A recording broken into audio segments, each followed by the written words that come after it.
de anticuerpo. Entonces, primero tenemos que definir qué es un anticuerpo. ¿Alguno de ustedes sabe qué es un anticuerpo, chicos? ¿Saben qué suena? Como tin, tin. ¿A ustedes también suena en su compu?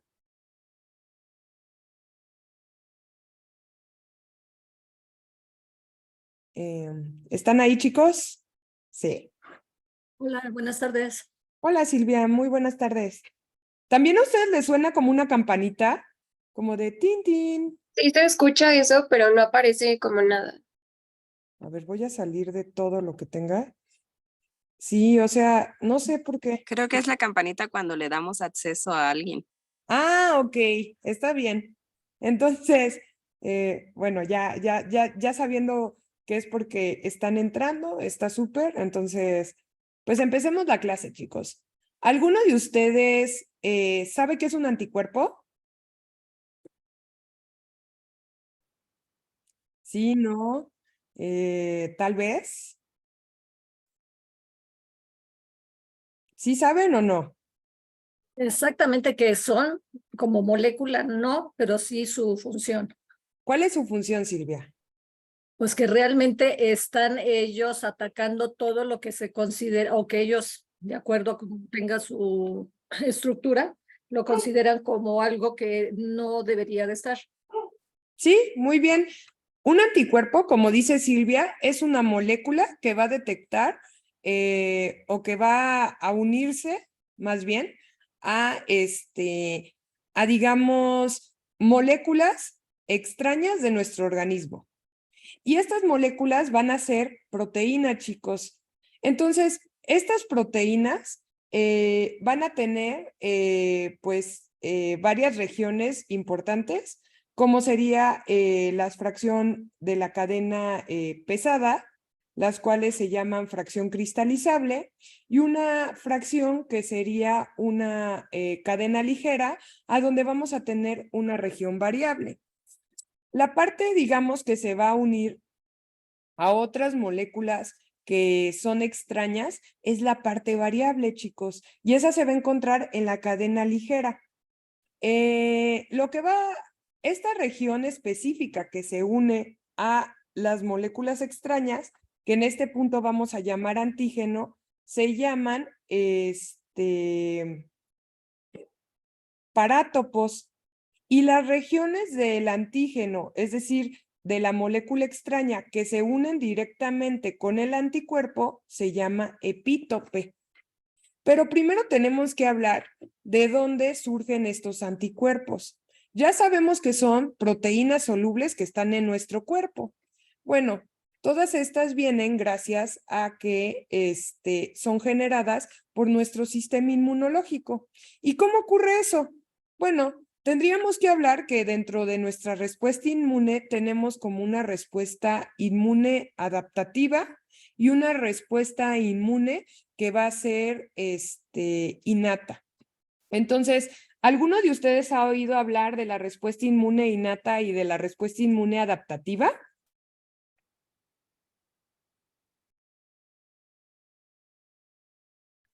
No como tal, pero debería de ser la innata, la que con nosotros viene programada desde que nacemos, y la demás puede ser conforme se van presentando eventos, supongo. Sí, sí, realmente así ocurre, chicos. Entonces, nosotros vamos a tener un sistema de defensa de inmunidad innata que sería, por ejemplo, pueden ser cuestiones físicas como la piel, que es una barrera, cuestiones químicas como que dentro de nuestra saliva tenemos un pH y también tenemos ciertas enzimas que pueden degradar paredes celulares de microorganismos, o dentro de nuestras lágrimas, por ejemplo, tenemos la lisozima que degrada también pared celular. Y también tenemos unas células que van a dar una respuesta celular, como pueden ser las células natural killers, pueden ser, por ejemplo, las células dendríticas, los macrófagos, que son todas estas células que no requieren estar entrenadas para poder atracar a los antígenos. Muy bien, y muchas veces esta esta respuesta innata, lo que va a generar es, puede, digamos, controlar el problema. Y entonces, ¿qué pasa? Entra un agente patógeno, un agente extraño a nuestro cuerpo y nuestra respuesta innata va a lograr controlar la infección y la va a eliminar. Pero ¿qué pasa si la respuesta innata todavía no es, vamos a decirlo, no es lo suficientemente fuerte para poder lograr, digamos, defender a nuestro organismo? Bueno, pues entonces viene la respuesta adaptativa. Y como lo dijo Silvia, generalmente una respuesta adaptativa se va a estar dando en un mayor tiempo. Y también va a ser porque digamos que nuestro cuerpo se va a ir adaptando a los patógenos que hay en nuestro exterior. Y vean, esto lo podemos ver, por ejemplo, con un fenómeno muy simpático, ¿no? La venganza de Moctezuma. ¿Han oído hablar de ella? ¿Qué es la venganza de Moctezuma? ¿Alguno de ustedes me puede decir qué es?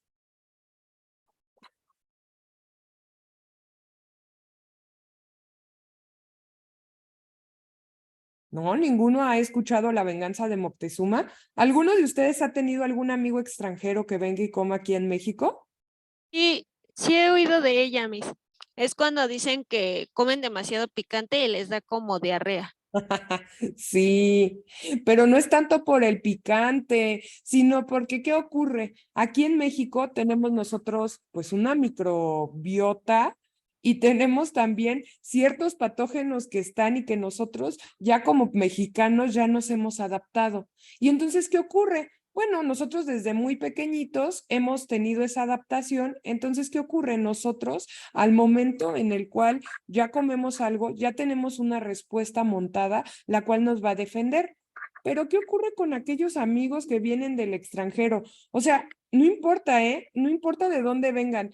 Yo todos mis amigos extranjeros, no importa si vienen de Sudamérica o vienen de Europa o vienen de Estados Unidos o Canadá, no importa, todos, sus primeros meses aquí en México van a sufrir diarrea. ¿Por qué? Porque su cuerpo no tiene todavía la adaptación y entonces, ¿qué pasa? Pues no, su cuerpo no está preparado para poder combatir a los microorganismos que tenemos aquí en México. Entonces terminan pues con enfermedades intestinales, ¿no? Pero ¿qué pasa? Después de unos meses, como muchos de mis amigos se quedan por muchos meses o se quedan por años a vivir aquí en México, pues resulta que ellos ya adquieren esa inmunidad y entonces ellos ya dejan de sufrir de estas diarreas horribles. ¿Pero por qué es esto? Bueno, como les decía, la primera respuesta que va a existir es una respuesta innata y puede ser por medio de métodos físicos, químicos y también por una respuesta celular. Dentro de la respuesta celular vamos a tener a las células dendríticas, a los macrófagos, a las natural killers. Entonces, todas estas células van a ser como una patrulla, digamos, local. Entonces, ¿qué pasa? Si estas células no logran controlar la infección, ¿qué va a pasar? Bueno, pues estas células lo que van a hacer es segregar algunas moléculas para poder, digamos, para poder controlar la infección. ¿Y qué van a hacer? Bueno, van a ser moléculas señalizadoras. Y entonces, ¿a quiénes van a llamar? Pues van a llamar a las células llamadas linfocitos.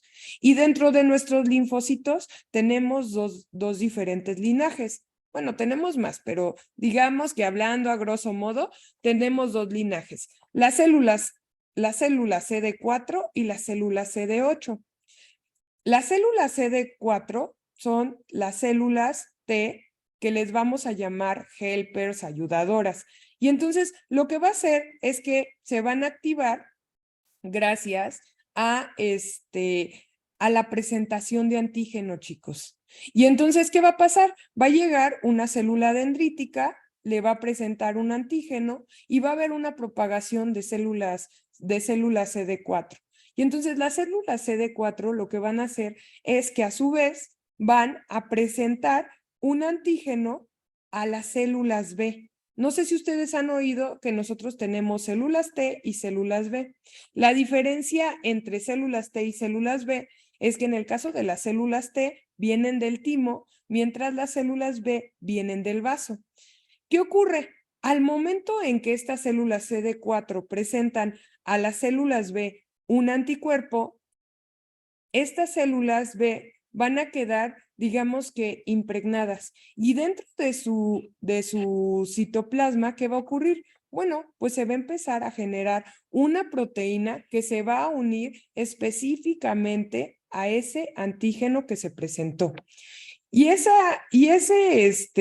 proteínas, ¿cómo se van a llamar, chicos? Bueno, pues se van a llamar anticuerpos. Y estos anticuerpos van a tener la característica de que se van a unir de forma súper específica a regiones específicas del antígeno. ¿Hasta aquí todo bien, chicos? Entonces, ¿qué pasa, chicos, si nosotros tenemos un problema con las CD4? Bueno, pues va a pasar que no vamos a poder generar anticuerpos. ¿Por qué? Porque justamente estas CD4 lo que van a hacer es presentarle a las células B el antígeno, que a su vez va a hacer que se formen los anticuerpos. Muchas veces en las inmunodepresiones, ¿qué ocurre? Bueno, pues tenemos dañados estas células. ¿Qué ocurre, por ejemplo, en el caso del VIH? Bueno, ocurre esto de que se dañan las células CD4 y las células CD8. Entonces, ¿qué va a pasar? Ahorita, por ejemplo, he hablado de la CD4, porque en este punto solamente las CD4 son células que son helpers, son ayudadoras. ¿Por qué son helpers o ayudadoras? Porque van a ser las que van a ayudar a que las células B puedan generar sus anticuerpos. Pero en el caso de la CD8 van a dar una respuesta celular. ¿Por qué van a dar una respuesta celular? Bueno, porque estas células van a ser, digamos, sensibilizadas para poder reconocer antígenos que no son propios. Y entonces, ¿qué va a pasar? Bueno, las CD8 van a identificar, digamos, células que en su interior tienen proteínas que no son propias. Y entonces estas células CD8 van a dar una respuesta citotóxica. ¿Y qué quiere decir una respuesta citotóxica, chicos? Bueno, la respuesta citotóxica quiere decir que van a matar a las células que van a presentar proteínas externas. Muy bien. Entonces, cuando nosotros hablamos de anticuerpos, tenemos bastante tipo de anticuerpos. Tenemos al menos cinco variedades. Tenemos los IgG, los IgE, los IgDs, los IgMs y los IgAs. Cada uno de estos anticuerpos se va a expresar en momentos diferentes y en diferentes circunstancias.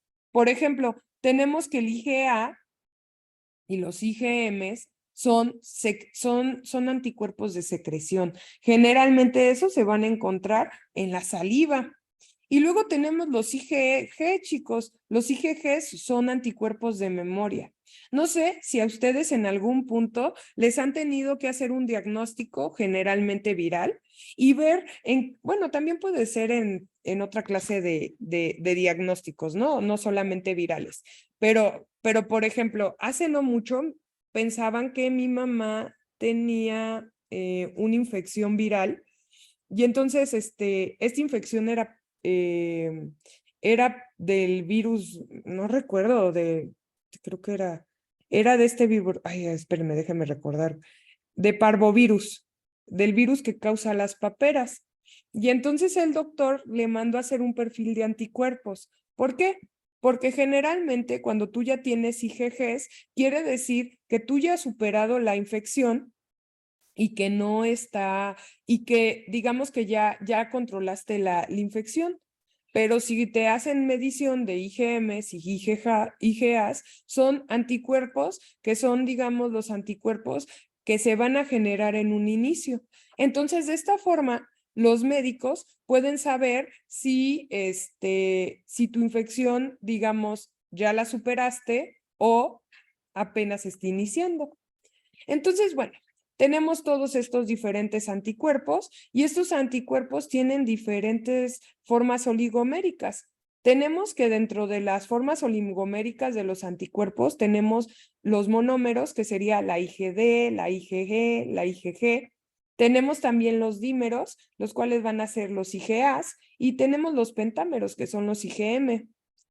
Entonces, todos estos anticuerpos nos van a ayudar a detectar antígenos específicos.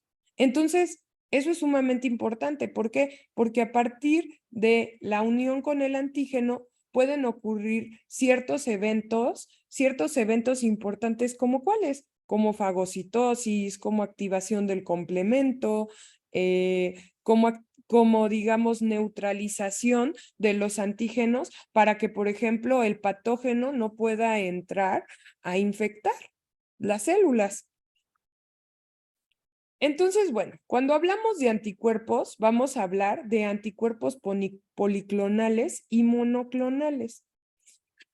Para obtener anticuerpos policlonales en un laboratorio, lo que generalmente se hace es tener un animalito, modelo animal, que puede ser un conejito, y inyectarle el antígeno. Yo cuando era estudiante, hace muchísimos años, en la clase de inmunología, teníamos una práctica a donde durante un semestre al pobre conejillo se le inyectaba un antígeno que nosotros producíamos. Yo recuerdo que en ese entonces yo produje anticuerpos contra Salmonella tifoidea. Entonces preparamos el extracto de Salmonella y luego después de eso hicimos un esquema de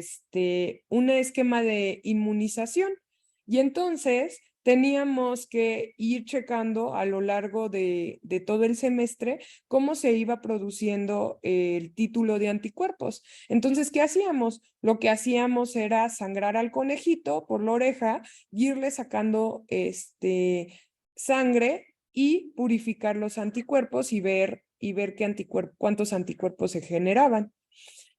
Ya al final del semestre lo que hicimos fue hacer una punción cardíaca y sacar una gran cantidad de sangre y ya después purificar el anticuerpo y ya tener ahí anticuerpos policlonales. ¿Qué quiere decir anticuerpo policlonal? Bueno, fíjense. Cuando nosotros tenemos un microorganismo, este microorganismo no solamente va a tener una molécula antigénica, sino va a tener un montón, chicos. Y entonces, ¿qué va a pasar? Bueno, pues va a tener varios epítopes, es decir, varias regiones que se van a unir a diferentes anticuerpos. Entonces, ¿qué va a pasar? Cuando yo tengo anticuerpos policlonales, lo que va a ocurrir es que voy a tener una mezcla de diferentes, que va a ser, digamos, complementaria a diferentes regiones del antígeno. Vean, aquí tengo mi antígeno y entonces, ¿qué pasa? Yo voy a generar anticuerpos contra triángulo, anticuerpos contra circulito, anticuerpos contra como tipo frijolito. Entonces, voy a tener una mezcla no solamente de un epítope. Entonces, fíjense, ya cuando yo purifique estos anticuerpos, van a ser complementarios al triángulo. Vean, aquí está complementario al triángulo. Voy a tener otros que van a ser complementarios al círculo. Voy a tener otros que son complementarios a cuadrito. Y entonces, por eso se llaman anticuerpos policlonales, porque van a ser, digamos, menos específicos. Van a poder, digamos que, identificar diferentes regiones del antígeno. Entonces, bueno, después de que nosotros obtenemos nuestras células, estimulamos a nuestras células B, voy a tener pues muchas células de memoria. ¿Qué quiere decir células de memoria? Bueno, pues estas células van a producir el anticuerpo por tiempo. ¿En qué se basan las vacunas? Bueno, pues se basa justamente en producir una respuesta de memoria, a donde en un principio, ¿qué va a pasar? Voy a tener un pico de anticuerpos y entonces ese pico de anticuerpos va a disminuir con el tiempo y es totalmente normal. ¿Y qué va a pasar? Bueno, cuando yo vuelva a tener exposición con ese antígeno, yo voy a montar una respuesta y entonces mis células B van a despertar y van a decir, ay, yo conozco ese antígeno. Uy, pues hay que empezar a producir estos anticuerpos. Y entonces de nuevo se vuelven a generar los anticuerpos y de esta forma podemos obtener una respuesta protectora. Entonces, cuando hablamos de anticuerpos policlonales, vamos a tener anticuerpos que se van a unir a diferentes regiones de los antígenos. ¿Pero qué creen, chicos? Existen otros anticuerpos que se llaman anticuerpos monoclonales. ¿Y cuál es la diferencia entre anticuerpos policlonales y monoclonales? Bueno, pues hay varias diferencias. Generalmente los anticuerpos policlonales son bastante baratos de producir porque lo único que necesitas es tener a tu conejo, pues saber manejar al animal, pero bueno, uno como tesista siempre lo aprende a manejar. Después tener tu antígeno y bueno, esperar a hacer los esquemas de inoculación, irlo sangrando, viendo los títulos de anticuerpos, es decir, pues te cuesta, lo más caro aquí pues es el conejo. Entonces es muy barato, vas a tener poblaciones de anticuerpos mixtas, es decir, vas a tener anticuerpos que van a estar identificando diferentes regiones del antígeno. Y también, bueno, eso va a hacer que pueda unirse a diferentes áreas de la molécula. Generalmente van a tolerar, digamos que cambios en la proteína, chicos. Si la proteína cambia, como tú tienes muchos anticuerpos que están, digamos, identificando diferentes regiones de la proteína, no importa, vamos a decirlo así. Si cambia este anticuerpo, pues bueno, este anticuerpo ya no se va, este antígeno que está aquí, si cambia la forma, si cambia la secuencia, generalmente son proteínas, no va a pasar nada, porque al final yo tengo otros anticuerpos que se van a unir a otras regiones del antígeno. Entonces, eso ayuda a que, pues digamos, que pueda seguirse produciendo la misma respuesta, ¿no? ¿Qué ocurre con el caso de los anticuerpos monoclonales? Bueno, generalmente pues son mucho más caros de producir, chicos. Es decir, estos anticuerpos no son nada baratos porque requieren de mayor tecnología. Tienen la gran ventaja de que van a producir reconocimiento solamente de un solo epítope. Y entonces eso los hace sumamente específicos, a diferencia de los anticuerpos policlonales. ¿Por qué, chicos? Porque en el caso de los anticuerpos policlonales, si las proteínas se parecen entre sí, puede que dé algo que se llama reacción cruzada. No sé si ustedes, bueno, aquí la mayoría son QFBs. Entonces, ¿qué pasa? Cuando se hacen estas pruebas inmunológicas, muchas veces hay cruce. Por ejemplo, ¿por qué creen que la prueba de ELISA es una prueba presuntoria? Porque hay una pequeñísima posibilidad de que haya una prueba cruzada. Y esa prueba cruzada va a dar un resultado positivo. Pero, por ejemplo, en el caso del uso de anticuerpos monoclonales, ese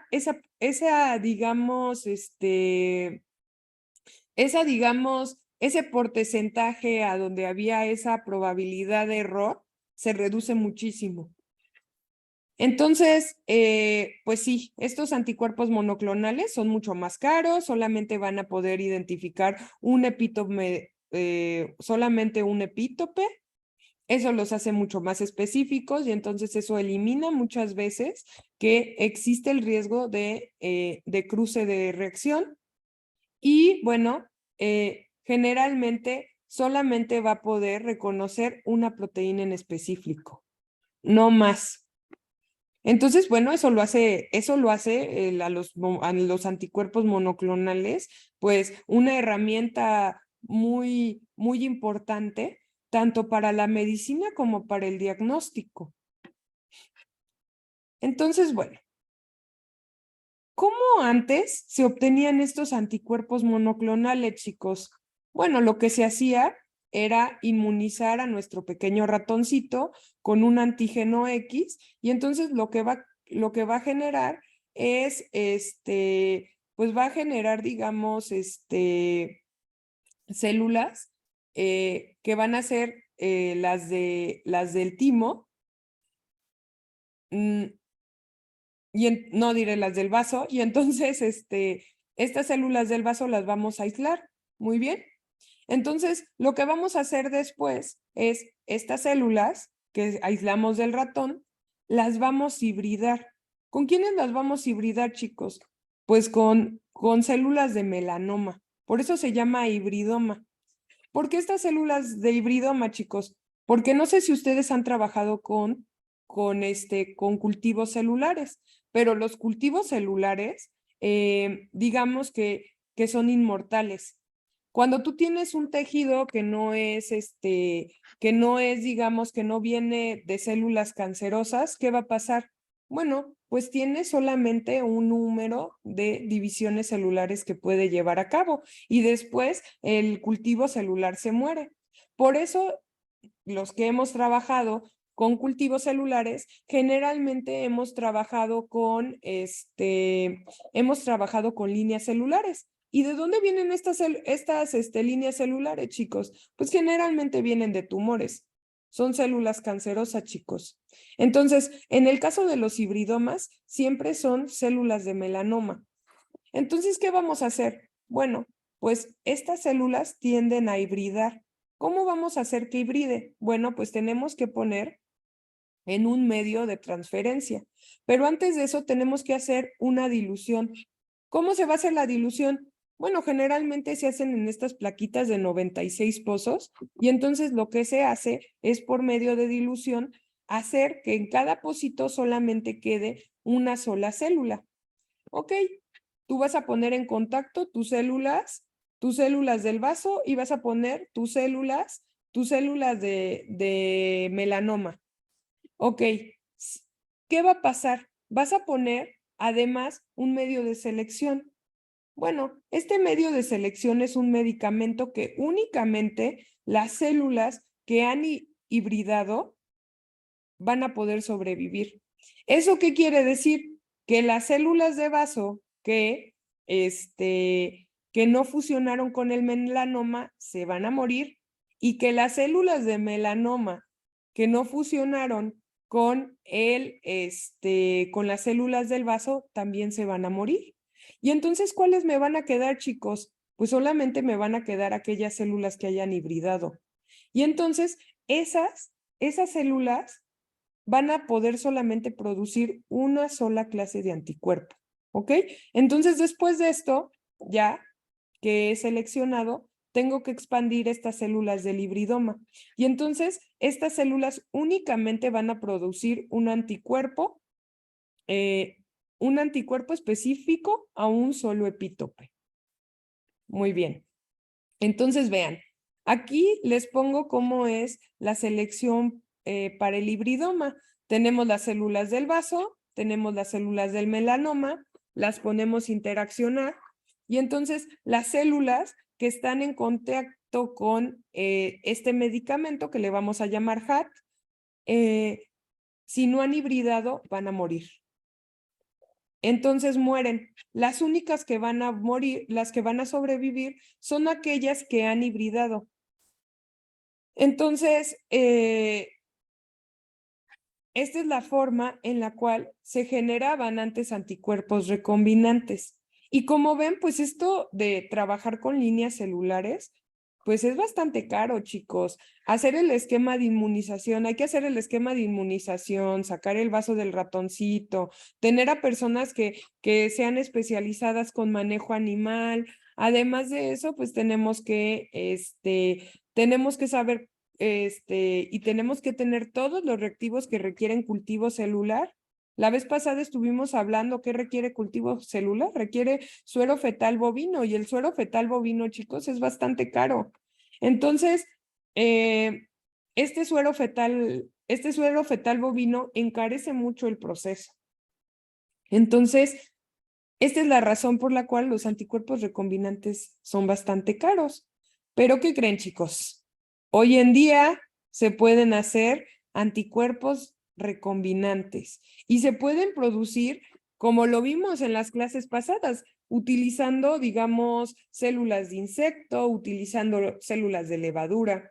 E incluso se pueden hacer ya genes que estén humanizados. Por ejemplo, ¿qué ocurre? Anteriormente, al principio, se hacían anticuerpos que tenían, digamos, la base de ratón, es decir, eran anticuerpos que tenían, digamos, la secuencia de los anticuerpos de ratón. ¿Qué pasa, por ejemplo, si esos anticuerpos los quiero utilizar como una terapia curativa? ¿En qué tipo de terapia se podrían ocupar estos anticuerpos? Bueno, pues en enfermedades autoinmunes, chicos, para neutralizar. O también, por ejemplo, no sé si han escuchado, pero hace como en el 2020, ya aprobaron una terapia de anticuerpos que ayuda a eliminar, ayuda a eliminar los depósitos de beta amiloides en el cerebro de las personas que tienen Alzheimer, lo que hace que la persona puede estar muchísimo más tiempo sin demencia. Entonces, utilizar anticuerpos que tengan la secuencia de ratón no es como lo más, digamos, no es lo más adecuado. ¿Por qué? Porque tu sistema inmunológico va a decir, oye, ¿sabes qué? Esto es un anticuerpo de ratón, o sea, no inventes. Este anticuerpo de ratón, pues no es mi proteína. Entonces, ¿qué va a pasar? Tu mismo sistema inmunológico lo va a neutralizar y lo va a tomar como si fuera un antígeno. Y entonces lo va a destruir o vas a generar una respuesta inmune agresiva y entonces te puede dar un choque anafiláctico. Entonces, a partir de esto se dio la necesidad de primero hacer anticuerpos quiméricos. ¿Qué quiere decir un anticuerpo quimérico? Bueno, pues la región, digamos, la región de las cadenas pesadas, pues era de humano y la región, digamos, que es del epítope, era de ratón. Luego ya dijeron, no, bueno, vamos a tener una tecnología donde vamos a hacer que la región que va a identificar el epítope, es decir, los parátopes, pues se parezca más a la de los humanos. Entonces empezaron a hacer anticuerpos humanizados. Y ahora ya hacen anticuerpos que se llaman, digamos, son anticuerpos de humano, pero que se producen en ratón. Entonces, estos anticuerpos son anticuerpos, senoanticuerpos, ¿ok? ¿Por qué? Porque lo que estamos haciendo es cambiar el material genético de los ratoncitos para que produzcan anticuerpos de humanos. Y entonces así no haya una respuesta de rechazo si se va a utilizar como parte de la terapia de anticuerpos. Entonces, bueno, ¿cómo se generan estos anticuerpos quiméricos? Pues generalmente se hace con ingeniería genética, chicos. Entonces, lo que se hace es, bueno, tenemos el gen de nuestro amiguito ratón, vamos a tener el gen del humano, y entonces lo que vamos a hacer es por medio de recombinación generar los anticuerpos quiméricos. Ya después de esto, este gen quimérico que va a tener la estructura de IgG, lo vamos a transfectar en células de mamíferos y después de transfectar las células de mamíferos, bueno, pues vamos por un método por el cual seleccionamos, vamos a obtener nuestros anticuerpos y posteriormente los vamos a purificar. Entonces, en este caso, lo que va a requerir es, bueno, tener un buen vector, el cual pueda tener esta posibilidad de ser transfectado en células de mamíferos. ¿Cómo se hace esta ingeniería genética? Bueno, pues en general se hacen como PCRs, a donde primero se pone el gen de ratón, el gen de humano, pero se pone al mismo tiempo, y entonces va a haber una región la cual van a compartir estos dos anticuerpos, ¿no? Y entonces lo que se hace es hacer como un PCR a donde en lugar de primers pones estas dos fracciones, es decir, obtienes el PCR de todo el gen de ratón, luego obtienes todo el PCR del gen de humano y después juntas esos dos productos de PCR, pones tu tag polimerasa y llevas a cabo un PCR. Y entonces lo que vas a generar es un gen quimérico. Y entonces, ¿qué vas a hacer? Bueno, posiblemente vas a obtener digamos que varios tipos de genes quiméricos, pero por secuenciación tú ya ves si se hizo quimérico en la región que tú querías que se hiciera, ¿no? Y entonces ya lo seleccionas, el que sí tiene la forma quimérica que a ti te gusta, y ya luego ya lo transfectas en un vector que sea compatible con células de mamífero, y luego lo seleccionas y lo purificas. También, por ejemplo, bueno, eso sería como utilizando biología molecular dura y pura, es decir, es un método, vamos a decirlo así, es un método más como, pues sí, in vitro. Pero, por ejemplo, muchas veces tú puedes obtener estos anticuerpos de humano en ratón. Y hoy en día con el CRISPR-Cas, pues podemos obtener esto, chicos. Entonces, generalmente lo que se va a tener es, bueno, vas a tener las células de tu ratoncito, y entonces lo que vas a hacer es inactivar las IgHs y las IgKs, y luego vas a introducir el gen humano con las dos cadenas. Y con genética mendeliana, chicos, vas a hacer cruzas de tal forma que tú tengas digamos, a tu ratoncito, el cual va a tener inactivados los genes de ratón, pero va a tener activados los genes de humano. Esto, por ejemplo, pues sí resulta muchísimo más caro, chicos. ¿Por qué? Porque, bueno, sí, tu ratoncito ya va a producir de forma natural los anticuerpos de humano, pero, bueno, lo cual ya a partir de este momento, pues ya puedes tener como tú sepas, ¿no?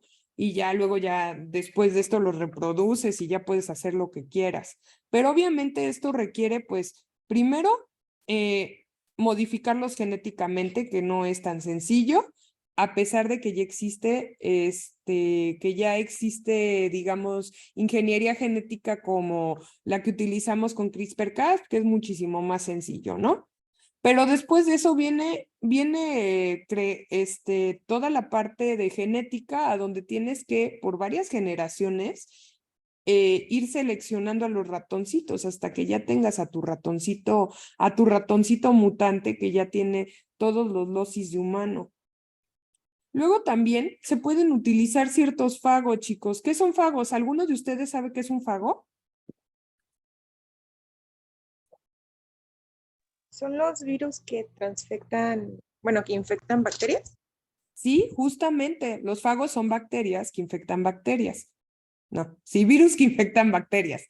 Entonces, ¿qué pasa? Pues ya hay métodos a donde uno puede formar estos anticuerpos a través de fagos, chicos. Y esto es realmente bastante bueno. ¿Por qué? Porque aquí eliminas el uso de digamos, modelos animales y también de cultivos celulares, lo cual implica pues bastantes gastos. Entonces, hay unos anticuerpos que se pueden generar en fagos M17. ¿Qué pasa? Bueno, pues obviamente al momento de que se pueden producir en E. coli, el costo de producir estos anticuerpos pues baja bastante, chicos, porque E. coli es una bacteria que puede vivir en medio LB, o sea, en el medio Luria, que tiene extracto de levadura, glucosa, sacarosa, ¿qué más tiene? Y digamos, peptona, o sea, cualquier laboratorio de microbiología básico, tipo, incluso los que hay en las preparatorias, pueden preparar este medio de coli que necesita. Entonces, no es nada difícil. Entonces, ¿qué pasa? ¿Qué son los fagos? Bueno, son virus. Y si hablamos de qué es un virus, chicos, es un complejo de proteínas con con material genético en su interior. Entonces, es muy sencillo. ¿Por qué? Porque nosotros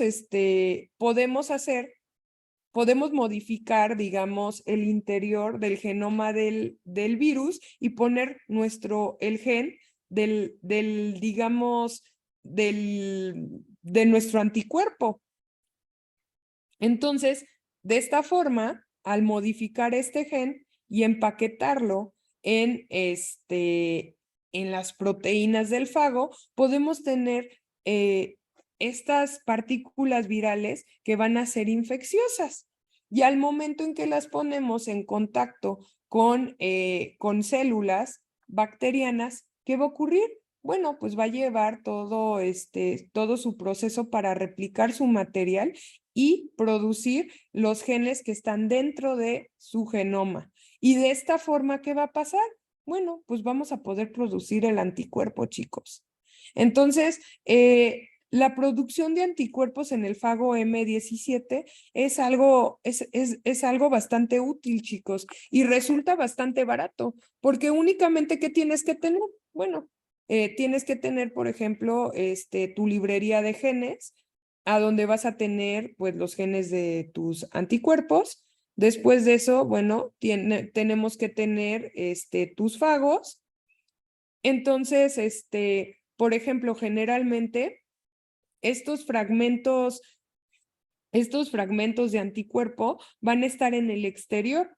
Y entonces está súper padre, niños. ¿Por qué? Porque estas proteínas, que son los anticuerpos, tú las puedes ir seleccionando. ¿Cómo? Porque tú puedes poner en una, digamos, base sólida e inmovilizada diferentes antígenos. Entonces, de esta forma, ¿qué va a ocurrir? Bueno, pues tú puedes, digamos, que seleccionar aquel, digamos, anticuerpo que es específico para ese antígeno. Entonces ya lo seleccionas, que seleccionas porque se va a quedar unido a la matriz sólida y después lo despegas. Y después de que lo despegas, ¿qué vas a hacer? Bueno, pues vas a volver a infectar bacterias y ahora sí vas a obtener tu anticuerpo que quieres, ¿ok? Entonces, esta forma de purificar de anticuerpos es, la verdad, muy útil y es algo que se puede, digamos, que a estandarizar. Generalmente esta clase de producción de anticuerpos se hace en plaquitas de 96 pozos, chicos. Entonces, de un solo experimento pruebas 96 anticuerpos y ya ves cuál sí pega, ¿ok? Entonces, esta forma de producir anticuerpos es bastante eficiente y es bastante, bueno, muchísimo más barata que en los otros métodos. También se pueden producir anticuerpos en levadura. Las levaduras son grandes herramientas biotecnológicas, chicos. No solamente, o sea, cuando nosotros pensamos en levadura en biotecnología, siempre pensamos, ay, el pan, ay, la cerveza, ay, posiblemente la kombucha y no sé, y otras bebidas fermentadas, ¿no? Pero no, chicos, las levaduras no solamente pueden generar productos alimenticios o bebidas fermentadas muy sabrosas, también pueden producir anticuerpos y pueden, digamos, ayudarnos mucho a los científicos. Entonces, ¿por qué, chicos? Bueno, no sé si ustedes sepan, pero este es un datito datito cultural para que lo utilicen cuando estén en una conversación. Las levaduras fueron los primeros eucariontes en ser secuenciados. ¿Por qué fue eso, chicos? Porque la levadura de la cerveza, Saccharomyces cerevisiae, tiene un genoma bastante compacto, chicos. Y en este caso, estas levaduras no tienen intrones. Entonces, ¿qué quiere decir? Bueno, pues que es muchísimo más fácil, pues, hacer todos, digamos, pues sí, completar la secuencia ir como reconstruyendo su genoma. Entonces, pues en la biología molecular de las levaduras es algo que ya se conoce al derecho y al revés. Hay miles de vectores en levaduras, hay miles de pruebas que se pueden hacer en levaduras. Entonces es un modelo además que es sumamente barato, porque en este caso no utilizas LB para crecerlos, utilizas YPD, que es un medio que tiene un montón de dextrosa. Entonces, pero pues la dextrosa es barata, chicos. Entonces, crecer las levaduras es bastante barato. Y además también es bastante rápido, porque, por ejemplo, para que se duplique una levadura nada más te lleva 3 horas. En cambio, imagínense, para que se duplique un ratón, ¿cuánto te va a tardar? O para que se dupliquen las células de un cultivo celular, ¿cuánto se va a tardar? Entonces, las levaduras son un gran modelo que se utiliza en la biología molecular. Además de que en este caso, al ser eucariotes, sí pueden hacer modificaciones posttraduccionales, lo cual ayuda mucho porque en este caso, si hay alguna modificación posttraduccional que es de suma importancia, la puede hacer, lo que en el caso de los modelos a donde utilizamos bacterias o utilizamos fagos, no lo pueden hacer. Entonces, ¿qué tenemos que tener? Bueno, pues tenemos que tener nuestra levadura, que va a ser un modelo de expresión, y entonces vamos a tener nuestra librería, a donde vamos a tener diferentes anticuerpos. Entonces, estos genes generalmente van a ser genes que los anticuerpos se van a producir y van a estar en la membrana de nuestra levadura. Y entonces esto hace que sea pues algo bastante bueno, chicos. ¿Por qué? Porque, bueno, yo puedo poner una base sólida, la cual va a tener un antígeno específico, niños. Y ese antígeno específico va a poder unirse de forma súper específica al anticuerpo de mi interés, con lo cual yo puedo eliminar todos aquellos anticuerpos que no son específicos para mi antígeno de interés. Generalmente, ¿qué se utilizan? Bueno, en este caso podemos utilizar como base sólida unas perlitas magnéticas, de tal forma que tenemos perlitas magnéticas con el antígeno y entonces hacemos que se una a la levadura, niños. Y entonces cuando se une a la levadura, tú simplemente con un magneto agarras todo lo que esté pegado a la perlita magnética y entonces de esta forma tú puedes como purificar de tu librería de genes aquel anticuerpo que sí tiene gran afinidad al antígeno. También, por ejemplo, lo puedes hacer con antígenos fluorescentes que únicamente van a florecer cuando están en contacto con con tu antígeno de interés. Entonces, de esta forma tú puedes, digamos que seleccionar con diferentes técnicas. Una forma, pues, sería con ay, ¿cómo se llama esta técnica? Ay, se llama fax. Ay, la tengo aquí. Ay, ¿por qué se me fue la palabra? Bueno, lo puedes hacer con un citrómetro de flujo, chicos. ¿Qué es un citómetro de flujo? Los citómetros de flujo son, digamos, equipos que van a ir separando célula con célula. Y tú le puedes decir únicamente, o sea, todo lo que no tenga marca fluorescente, me lo desechas, pero lo que tenga marca fluorescente, lo dejas. Entonces, ¿qué pasa? En este caso, tú tienes a tu antígeno que tiene una etiqueta de fluorescencia. Si el antígeno no está unido al anticuerpo, no va a florecer. Solamente va a florecer cuando esté unido al anticuerpo.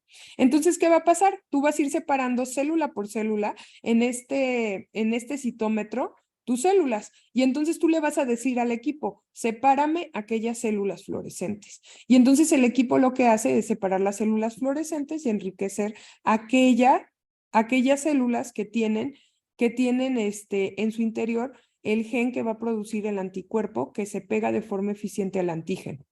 ¿Hasta aquí tienen alguna duda, niños? Sí, no, tal vez. No. No, ninguna, gracias. Muy bien. Entonces, bueno, ya vimos cómo se producen, pero ¿qué creen, chicos? Hay algo llamado ingeniería de anticuerpos. Y la ingeniería de anticuerpos, a ver, aquí veo, ¿no? ¿Todo bien? ¿No todo bien? Súper bien. Entonces, bueno, la ingeniería de anticuerpos, niños, es algo muy, muy importante. Y es una nueva tecnología, porque de hecho, muchas de las de los nuevos tratamientos se basan en esta ingeniería de anticuerpos. Entonces, por ejemplo, ya se pueden diseñar anticuerpos biespecíficos. ¿Qué quiere decir un anticuerpo biespecífico? Pues quiere decir que voy a tener especificidad para dos tipos de epítope. Y entonces eso pues está súper genial, chicos. ¿Por qué? Porque en un solo anticuerpo puedo tener especificidad para dos tipos de epítopes y entonces eso puede aumentar mucho la eficiencia pues sí, mucho de la eficiencia, no sé, de unión. También tenemos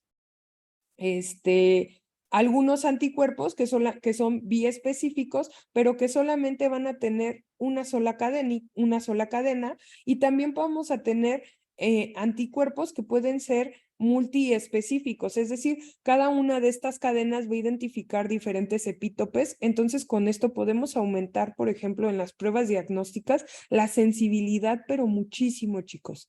¿Por qué? Porque entonces de esta forma, si no pega con uno, pega con otro de los antígenos, entonces, por ejemplo, en el caso de los virus, ¿no? Vamos a hablar de los virus.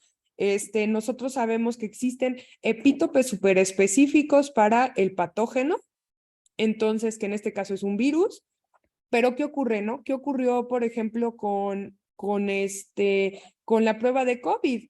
Bueno, pues muchas veces estas pruebas de antígeno,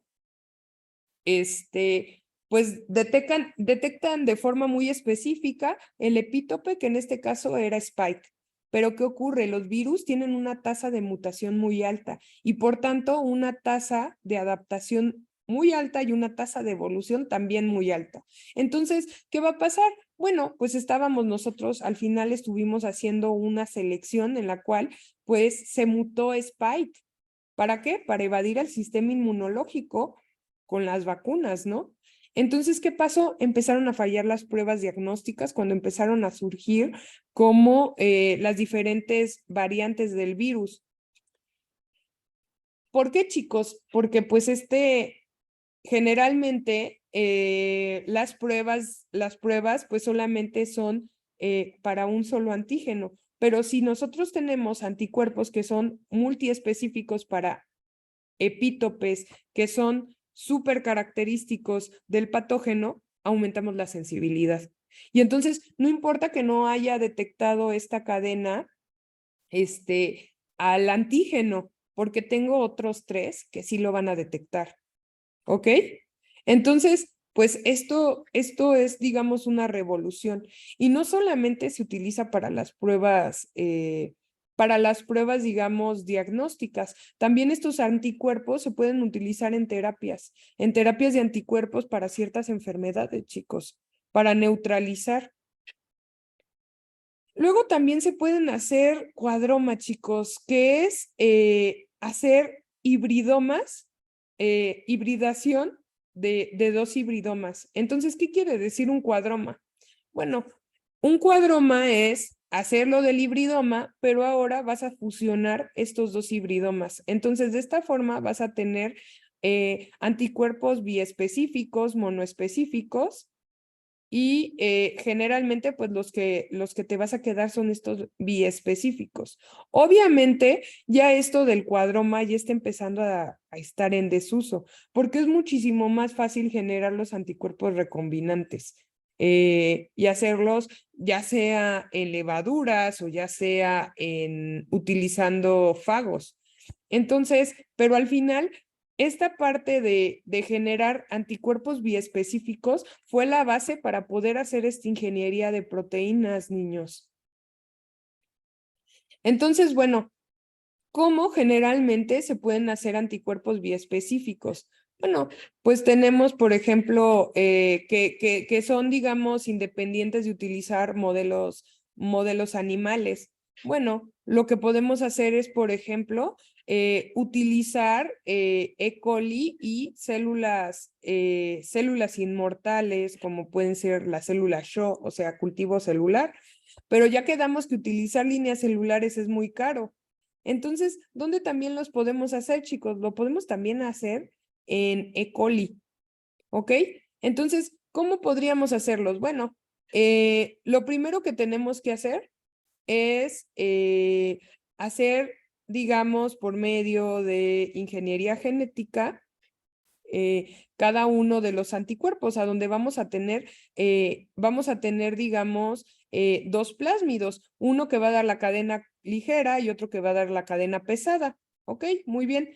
Cada uno de los colores del anticuerpo es van a corresponder a cada uno de los anticuerpos y vamos a decir que cada anticuerpo va a identificar un diferente epítope. Es decir, los azules van a identificar al epítope 1 y los amarillos van a identificar al epítope 2. Después de eso, ¿qué tengo que hacer, chicos? Bueno, en la parte de E. coli, lo que voy a hacer es poner los genes en el mismo plásmido, ¿ok? Y después de eso, lo que voy a hacer es, pues, digamos que cultivarlos y mezclarlos. Entonces, lo que voy a tener va a ser, pues, voy a tener el anticuerpo mixto, pero esto, vean, lo pueden hacer en E. coli. Entonces, es como cotransformar, por eso se llama cocultivo. Vas a cotransformar a tu célula de E. coli con los dos anticuerpos, ¿ok? Entonces, cada célula va a tener dos copias y entonces lo que va a generar es que al momento de que se traduzcan esas células me va a generar los anticuerpos híbridos. También esto lo puedes hacer en células Shaw, chicos. ¿Cuáles son las células Shaw? Bueno, las células Shaw son células de mamífero y entonces va a ocurrir más o menos lo mismo. La diferencia es que, bueno, pues vas a cotransformar, pero en células de mamífero, y entonces al final, pues vas a obtener una gran mezcla de los diferentes anticuerpos, pero después de eso, por medio de una cromatografía de afinidad, vas a purificar tu anticuerpo, digamos, monoclonal. Bueno, diré, bueno, sí, monoclonal, pero también a la vez, pues que va a ser biespecífico. Entonces, vean, cuando nosotros vemos un anticuerpo, va a tener diferentes regiones. Vamos a tener una región que va a ser la región variable, la cual generalmente va a ser la que va a tener como la acción farmacológica, ¿no? Esta es la que va a tener, bueno, la afinidad al anticuerpo. Generalmente es la que va a dar el efecto biológico que yo quiero obtener y esta está relacionada con el mecanismo pues de reconocimiento. Posteriormente voy a tener pues esta región que va a ser la región que no va a ser variable. De hecho se llama FC porque es la región cristalizable.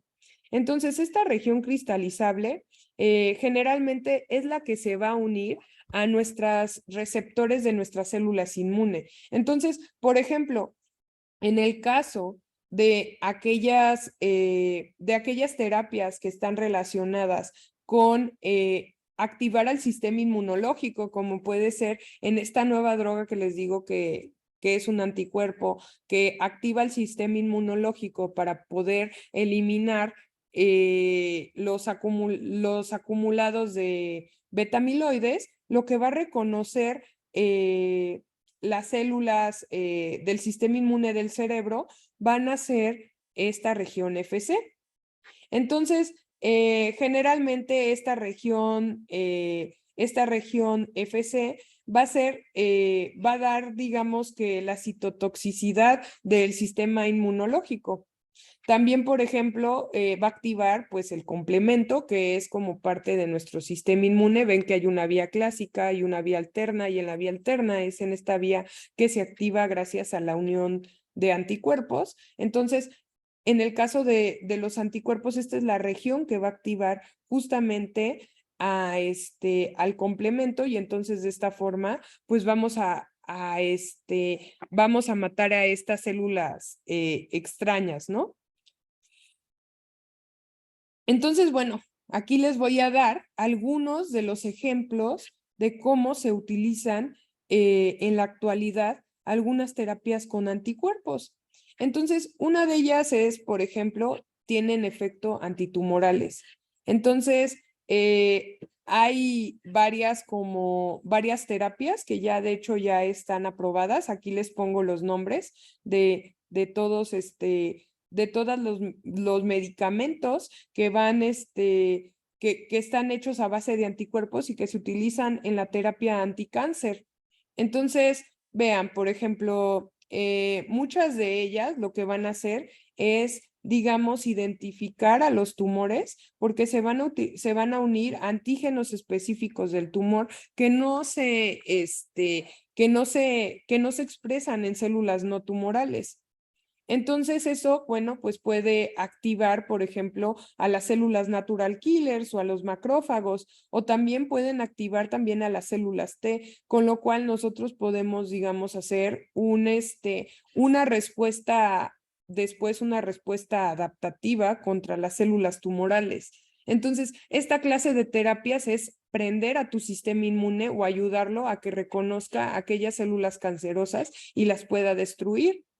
Pero no solamente eso, chicos, porque también hay algunos anticuerpos que se acoplan a ciertas drogas que están conjugadas al anticuerpo. Entonces es como inyectar el anticuerpo y llevar la droga a las células cancerosas. Entonces, ¿qué va a pasar? Bueno, pues esta droga generalmente es citotóxica. Entonces, ¿qué va a pasar? Esta droga va a ir como directamente al blanco. Es como ponerle un tipo GPS a tu célula tumoral, y entonces lo que va a hacer es que el anticuerpo va a unirse a estas células cancerosas, y entonces la terapia va a ser muchísimo más efectiva. Y también, por ejemplo, no solamente se le puede poner alguna, yo digo droga, pero no es droga, es fármaco. En español es fármaco, en inglés es droga, pero en español es fármaco. Y bueno, en el caso de los anticuerpos, no solamente se les puede poner un fármaco, se les puede también acoplar ciertos compuestos radioactivos que van a ir igual al tumor y lo van a eliminar.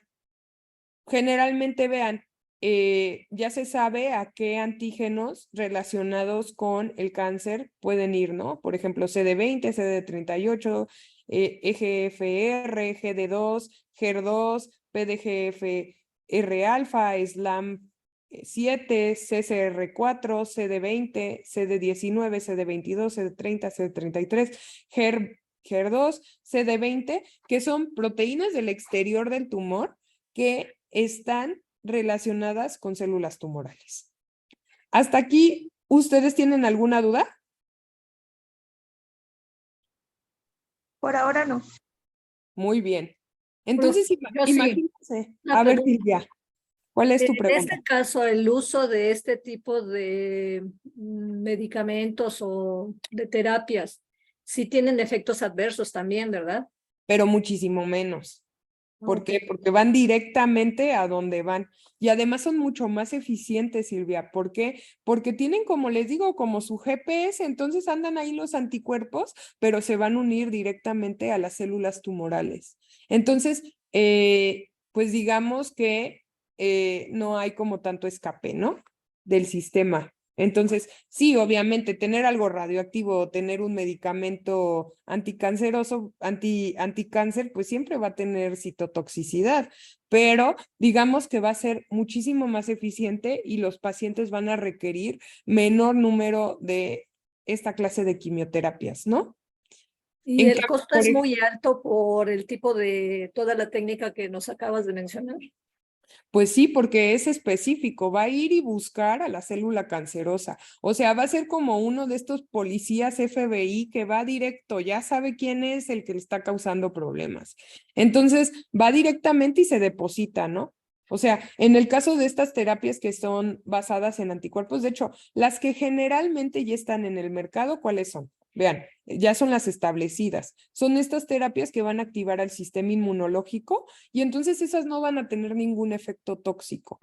Y son estas terapias que son con conjugados radioactivos. Pues estas las de conjugados radioactivos, pues que digas, híjole, qué padre, está súper bien que tengas algo radioactivo. No, pero va a eliminar, digamos, o sea, al ser tan eficientes, pues disminuye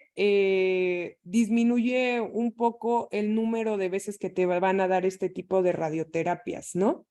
Y en el caso de estas que ya tienen acoplado, por ejemplo, los anticuerpos o estas que prenden, por ejemplo, a las células natural killer y a los macrófagos, pues son nuevas, ¿no? Todavía no están bien establecidas, están todavía en ensayos clínicos, pero pues obviamente que son bastante prometedores. O sea, en unos años seguramente estas terapias ya van a ser digamos, de uso amplio, ¿no?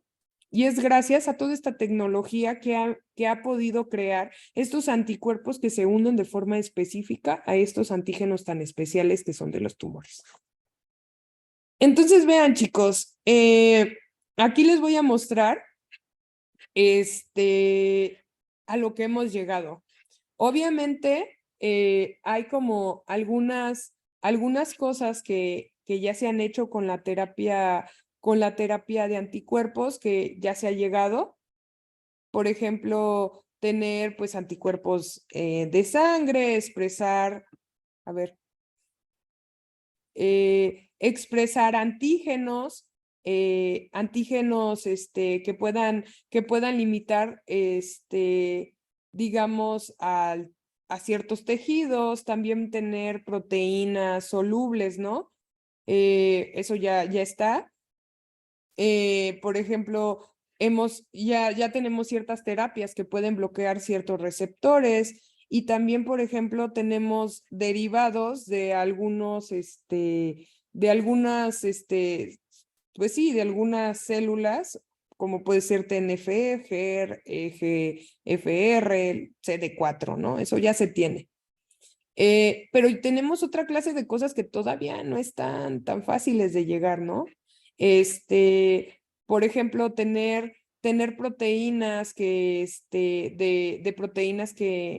tener anticuerpos de proteínas que son muy poco solubles, eso es bastante difícil. En la ingeniería de proteínas, un gran problema es solubilizar a las proteínas. Es como necesitas como muchas técnicas, muchas estrategias y puedes pasar años y años tratando de solubilizar proteínas. También, por ejemplo, también tenemos algunas barreras que pueden, digamos, estar relacionadas con la biodisponibilidad. Por ejemplo, ¿cómo haces que pase un anticuerpo a través de la membrana, por ejemplo, encefálica, ¿no? O sea, ¿cómo vas a hacer que pase a través de la membrana hematoencefálica un anticuerpo? O sea, un anticuerpo pues es una proteína, chicos, es una molécula grande y muchas veces no pasan. Entonces, es un reto hacer que pase. Entonces, todavía hay retos, pero bueno, vamos bastante bien. Entonces, bueno, si vemos cuáles son los diferentes anticuerpos terapéuticos, pues vamos a tener todos estos IgGs, que son anticuerpos de memoria. Tenemos estos anticuerpos que pueden ser conjugados. Tenemos también fragmentos de anticuerpos que evidentemente son muchísimo más fáciles que pasen por barreras. Tenemos también anticuerpos que ya son biespecíficos. Tenemos también conjugados de anticuerpos con radioactividad y tenemos solamente la región variable del anticuerpo, lo cual los hace muchísimo más pequeñitos y entonces de esta forma nosotros podemos, digamos, eliminar el problema de las barreras, chicos. Entonces, todas estas drogas ya están a la venta, chicos. Es algo que ya es un hecho, y está en uso. Entonces, vean, este es un artículo que yo saqué y que habla de los nuevos anticuerpos aprobados y que se utilizan como parte de la terapia de anticuerpos. Y estos son anticuerpos que han sido aprobados por EMA, que sería como el COFEPRIS de la Unión Europea, y FDA, que es como el COFEPRIS o la agencia, digamos, regulatoria de los Estados Unidos. Y entonces vean, digamos que el auge de los anticuerpos comenzó más o menos por ahí de 1997, y a partir de ese momento, cada año ha ido aumentando el número de anticuerpos que se han ido aprobando. Entonces, es muy interesante porque todo esto surge y empieza a tener mayor auge cuando comienza a haber pues sí, empezamos a tener el genoma humano, ¿no? Más o menos eso cuando ocurrió, pues ya cuando lo teníamos bien, pues como a partir del 2005, ¿no? Y entonces, con todas estas nuevas tecnologías recombinantes y de biología molecular, se ha logrado que se apruebe un mayor número de anticuerpos. ¿Sí se fijan? Más o menos empieza en 2010 y empiezan a aprobarse un mayor número de anticuerpos por año. Entonces, las terapias de anticuerpo pues son los nuevos fármacos.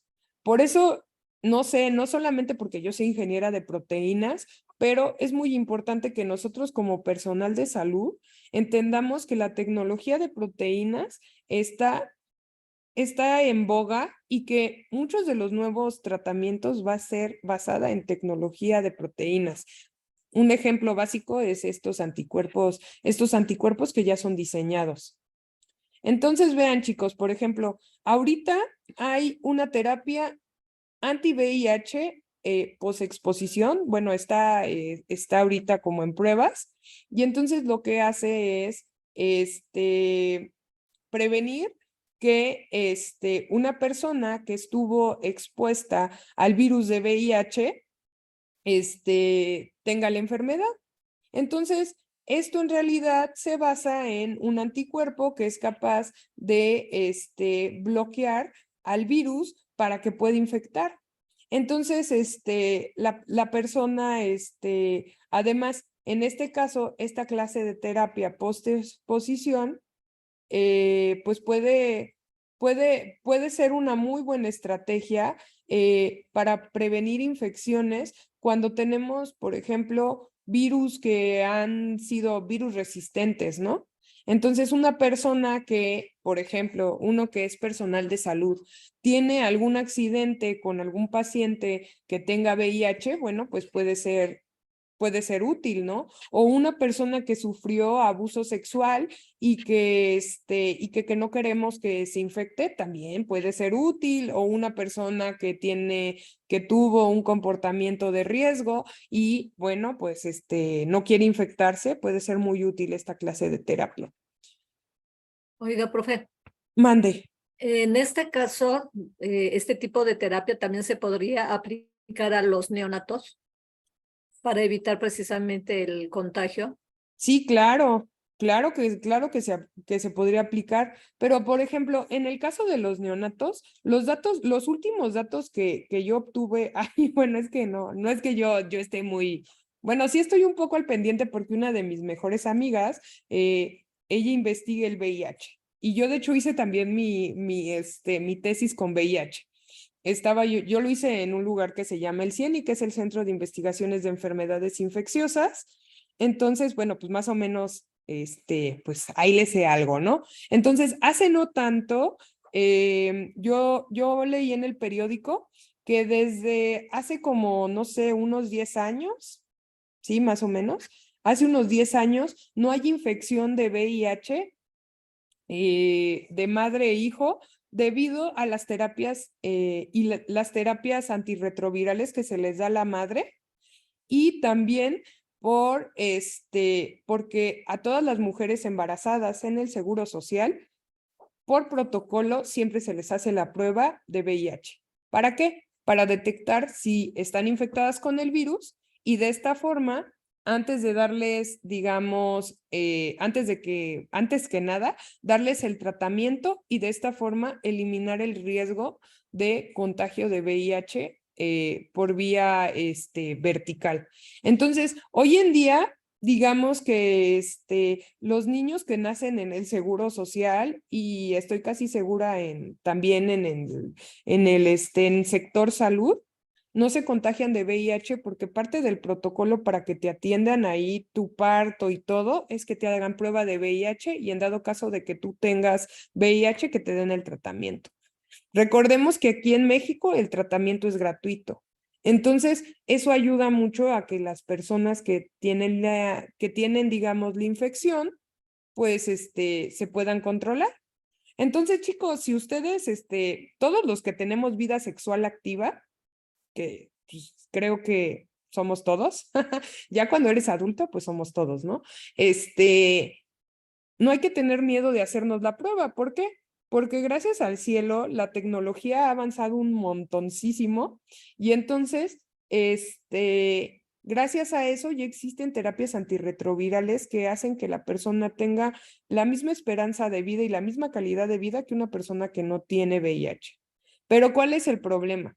Pues el problema es que la mayor parte de las personas que llegan a SIDA, que es el estado pues más de mayor inmunocompromiso, cuando ya no tienes bien tu sistema inmune, pues es porque no se hicieron la prueba y no lo hicieron a tiempo. Entonces, si tú tienes vida sexual, lo indicado es que cada mínimo, cada año te hagas una prueba de VIH.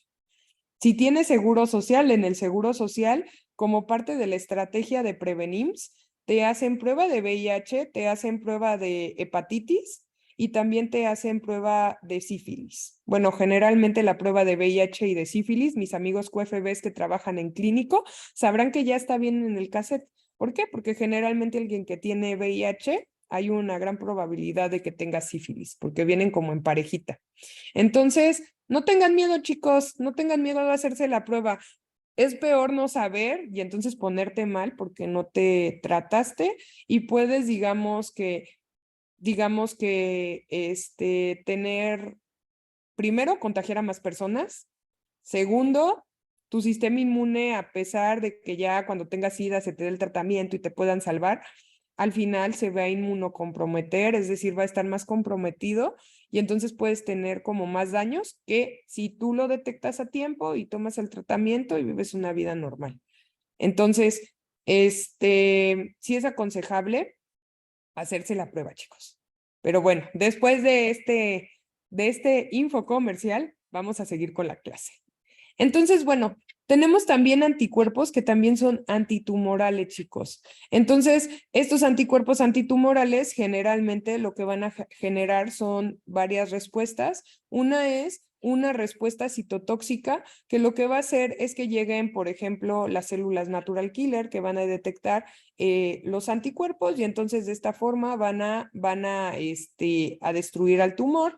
También lo que van a generar estos anticuerpos es que muchas veces pueden potenciar, digamos, la señalización para que el tumor, digamos, quede en arresto, es decir, que se quede como en senescencia cuando ya no crece, o se vaya a apoptosis.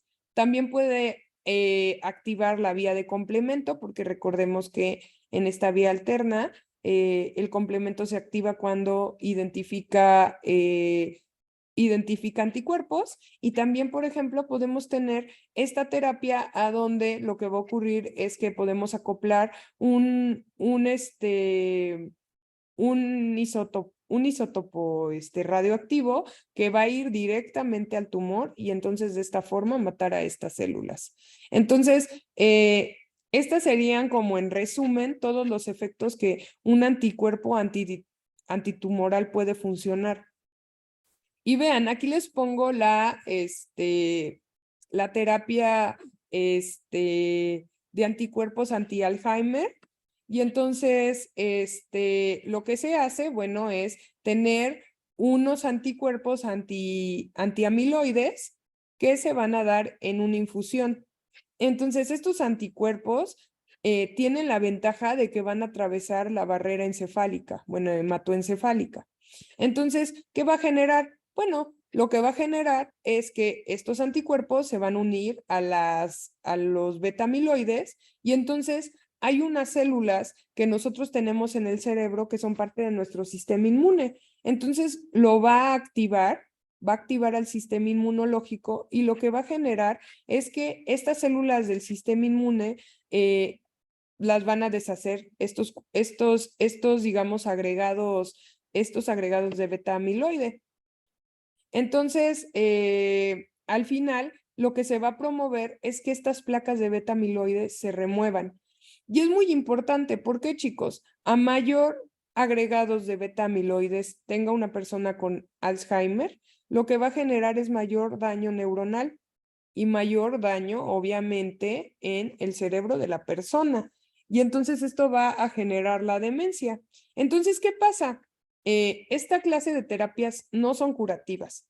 ¿Por qué? Porque si a una persona que tiene demencia se le da esta clase de tratamiento, no va a revertir la demencia. ¿Por qué? Porque la demencia es que tu cerebro ya se ha destruido y se ha dañado bastante.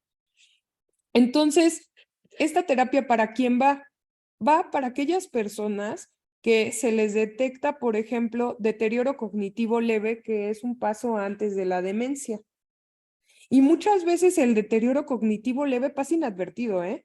¿Por qué? Porque las personas que tienen deterioro cognitivo leve generalmente son personas funcionales, o no, más bien, son personas funcionales que pueden hacer todo lo demás, solamente que pueden empezar a tener como despistes. Y nosotros los familiares siempre decimos, ay, es que es despistado, ay, es que le ocurrió un error.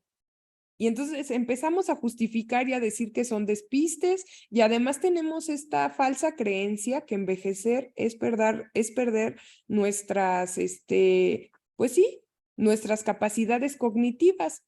Pero no, chicos, el envejecer no tiene que ver con perder tus capacidades cognitivas. O sea, quien dice que es normal tener demencia senil está en un gran error. Primero, la demencia no está asociada a la vejez. La demencia es una enfermedad y perder tus capacidades cognitivas es algo, digamos, es síntoma de una enfermedad y hay que ver por qué estás perdiendo tus capacidades cognitivas.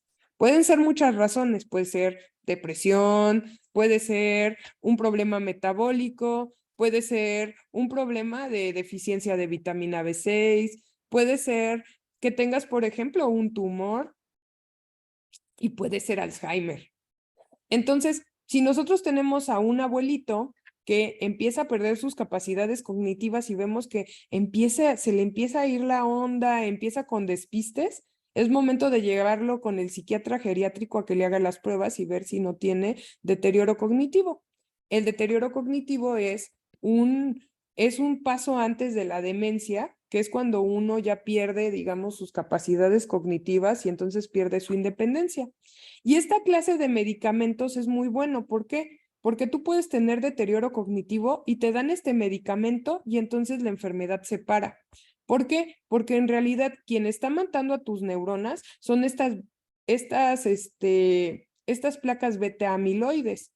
Y entonces, al momento que tú quitas aquello que causa el daño, ¿qué va a pasar, niños? Bueno, pues lo que va a pasar es que la persona no va a tener daño en su cerebro y entonces se va a preservar la integridad de su cerebro. Pero ¿por qué esta no es una terapia curativa? Porque, por ejemplo, si esta terapia tú se la das a una persona que ya está en demencia, que ya tiene, por ejemplo, su cerebro dañado, ¿sí? La terapia justamente de Alzheimer es para prevenir el progreso. Y de hecho esta no es la única terapia, chicos. Hay varias hay varias combinaciones de fármacos. Este es con un anticuerpo. De hecho, hace poco se acaba de aprobar una que fue hecha por unos japoneses y todas van en contra de formar beta-amiloides para que no se dañe el cerebro. Entonces, ¿qué pasa? Si tú determinas a tiempo que la persona tiene deterioro cognitivo, tú le puedes salvar la vida y tú puedes hacer que no caiga en demencia. Y puedes hacer que este abuelito, sus últimos 10 años de vida, los viva bien, los viva padre, los viva sin tener demencia, sin tener ningún problema. De ahí la importancia de no normalizar de que a nuestros papás, a nuestros abuelitos, se les vaya la onda. ¿Y qué es irse la onda? Yo muchas veces me pregunto, ¿no? ¿Qué es irse la onda? Bueno, pues que, por ejemplo, si ellos eran personas muy cuidadosas y hacían una cosa de forma muy metódica, un día como que le empiecen a hacer mal, ¿no? Por ejemplo, un síntoma en mujeres es, por ejemplo, que era una gran cocinera y un día ya le sale mal el guisado. Otro síntoma es como, que es así como un pequeño detalle, es como que guarde cosas que siempre guardó en un lugar, las guarda en otro lugar. Otro síntoma, ¿cuál puede ser? Que como que se le olvide que ya comió. Esa clase de detalles que uno dice, ay, qué despistado. No, no hay que como decir, ay, es un despiste por la edad. No, generalmente atrás viene una enfermedad que puede ser desde lo peor que es Alzheimer o puede ser una depresión, porque muchas veces cuando estamos deprimidos, se nos pueden dar estas fallas cognitivas. Entonces, si nosotros lo prevenimos o si nosotros lo detectamos a tiempo, podemos cambiar la vida de ese viejito y podemos hacer, dice, pero es cuando no se dan cuenta, ¿no? Bueno, lo que ocurre, ¿sí? Es que en realidad el problema con el Alzheimer es que hay mucha negación. Hay mucha negación de la persona que tiene demencia, es decir, de la persona que está teniendo la falla cognitiva y también del familiar. Entonces, tú como familiar siempre vas a decir, ay, no, es despistado. Ay, no hay que ser exagerados. Pero pues no, es algo que pasa, es algo muy común, chicos. Generalmente, les voy a dar una cifra del Alzheimer.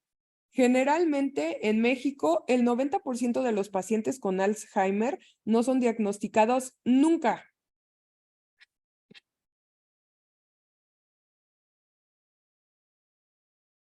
En el caso sí, en el caso de aparición temprana, sí. Y entonces, por ejemplo, una persona que tiene esta predisposición a tener la enfermedad de Alzheimer y que es de aparición temprana, que está ligada justamente con, pues sí, con un cóctel genético pues muy terrible, ¿no? O sea, que ya es sí o sí. Generalmente la que tiene, digamos, de aparición temprana aparece más o menos en la mediana edad, 30, 40 años. Entonces, en este caso sí se puede utilizar. Sí se puede utilizar también. Obviamente, generalmente la mayor parte de los casos de enfermedad de Alzheimer se llaman de casos esporádicos. ¿Qué quiere decir casos esporádicos? Que no existe en sí una propensión así tal cual genética, sino que muchas veces depende del estilo de vida de la persona. ¿Cuáles van a ser las cosas que nos hacen más propensos a tener Alzheimer? Vida sedentaria, fumar, no comer bien, ser depresivos. Ser depresivos es una de las cosas que afecta más a nuestro cerebro. ¿Por qué? Porque cuando tenemos depresión, tenemos un desbalance de neurotransmisores que es tan terrible como si nos drogáramos o como si tomáramos alcohol en exceso, chicos. Entonces, ¿qué pasa? Si alguno de ustedes está pasando por un problema emocional, se siente deprimido, las cosas las ve muy grises, tomen antidepresivos, no pasa nada. Obviamente no te los vas a tomar tú solo, vas al psiquiatra, te lo dan y ya. Hay que dejar de tener el prejuicio de que, ay, ir al psiquiatra es de locos, ir al psicólogo es de locos. No, chicos, es parte de lo normal, es el parte del autocuidado. Uno necesita, o sea, o le dirías a una persona que tiene diabetes tipo 1 que le tenemos que poner su insulina, le dirías, ¿no te pongas tu insulina? Es igual con los antidepresivos. ¿Qué tal y tu cerebro tiene esa propensión genética a no producir o no tener tantos receptores, por ejemplo, de serotonina, y entonces por eso tienes una depresión ahí que es, digamos, que tiene que ver más con tu genética. Entonces, pues el antidepresivo pues, te ayuda a que puedas ser funcional, a que puedas vivir una vida feliz, a que estés bien. Entonces, dejemos primero de tener prejuicio contra la demencia. La demencia es algo que ocurre y que ocurre bastante en todo el mundo. Y, por ejemplo, en el caso de las personas, preguntaba Silvia que si esto se puede detectar cuando la gente no se da cuenta. Existen, por eso es la importancia de que a nuestros viejitos los llevemos con el geriatra. ¿Por qué? Porque los geriatras tienen como screenings rápidos de 10 minutos a donde se puede monitorear a los pacientes para ver si tienen riesgo de tener demencia o no. Entonces, si tú llevas a tu abuelito, a tu papá, a tu mamá al geriatra, el geriatra al momento de tratar con personas mayores, uno de los puntos es hacerle estos exámenes cognitivos de 10 minutos a donde simplemente se les hacen como pruebas para ver cómo está su cognición, a donde se puede detectar es el Alzheimer en una etapa tan temprana como el deterioro cognitivo leve. Y entonces de esta forma la persona no pierde su independencia, puede llevar una vida normal, puede llevar una vida de 10. Entonces, pues sí, es importante generar conciencia, porque tener una persona con demencia en casa es algo muy pesado y si se puede prevenir hay que hacerlo. Entonces, muy bien, ya después de hacer este infomercial acerca del Alzheimer, ahora vamos a hablar de cómo es que se generan estos anticuerpos monoclonales diseñados. Bueno, pues ¿cómo creen que se van a hacer, chicos? Todo se hace gracias a que pues existen pues bases de datos de anticuerpos y además nosotros pues ya vimos que con la dinámica molecular y con los ensayos de acoplamiento podemos hacer pruebas in silico de acoplamiento de proteína-proteína. Entonces, todo lo podemos modelar en la computadora y posteriormente ya lo podemos probar in vitro y entonces de esta forma podemos generar anticuerpos monoclonales diseñados, chicos.